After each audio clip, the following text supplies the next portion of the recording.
Never up, never down. Bonjour à tous.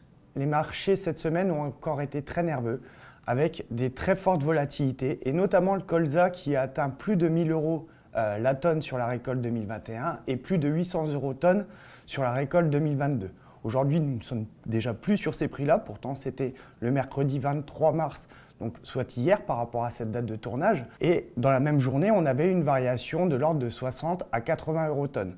Sur le blé, les prix ont continué à augmenter aussi avec une volatilité très importante. Globalement, ce qu'il faut retenir, c'est, comme on l'a déjà dit à plusieurs reprises, c'est des opportunités de commercialisation, alors qui sont très éphémères, hein, parce que ce 1020 € tonne ou ces 800 € tonne ont duré à peu près pendant une demi-heure à 1 heure. Donc maintenant, dans ce contexte, c'est de se dire, qu'est-ce qu'une opportunité? Parce que ça va faire quelques mois que je vous dis qu'on peut avoir des opportunités, on n'a eu que ça, à chaque fois les marchés augmentent. Donc globalement, c'est se dire, pour revenir sur des choses factuelles au niveau de votre exploitation, partir sur un prévisionnel d'équilibre emploi-ressources pour regarder finalement un prix à 800 € tonne par exemple sur du colza, alors même si c'est difficile de pouvoir vendre avant d'avoir récolté et surtout le colza, finalement qu'est-ce que ça donne comme gain, comme excédent dans mon exploitation? Et est-ce que cet excédent me convient? Par exemple, si je sors un excédent de 40 000 €, est-ce que celui-ci me convient? Peut-être que le marché pourra continuer à augmenter à 850 voire 900 puisqu'on l'a connu sur la récolte 2021.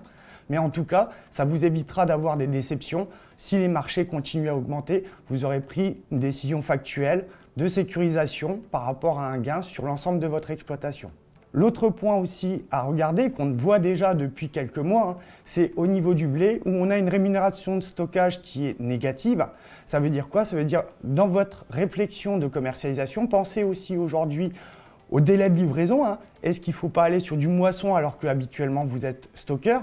Ça vous permet aussi d'avoir de la trésorerie, puisqu'on va avoir un besoin de fonds de roulement 2023, on en a parlé la semaine dernière, qui était assez important.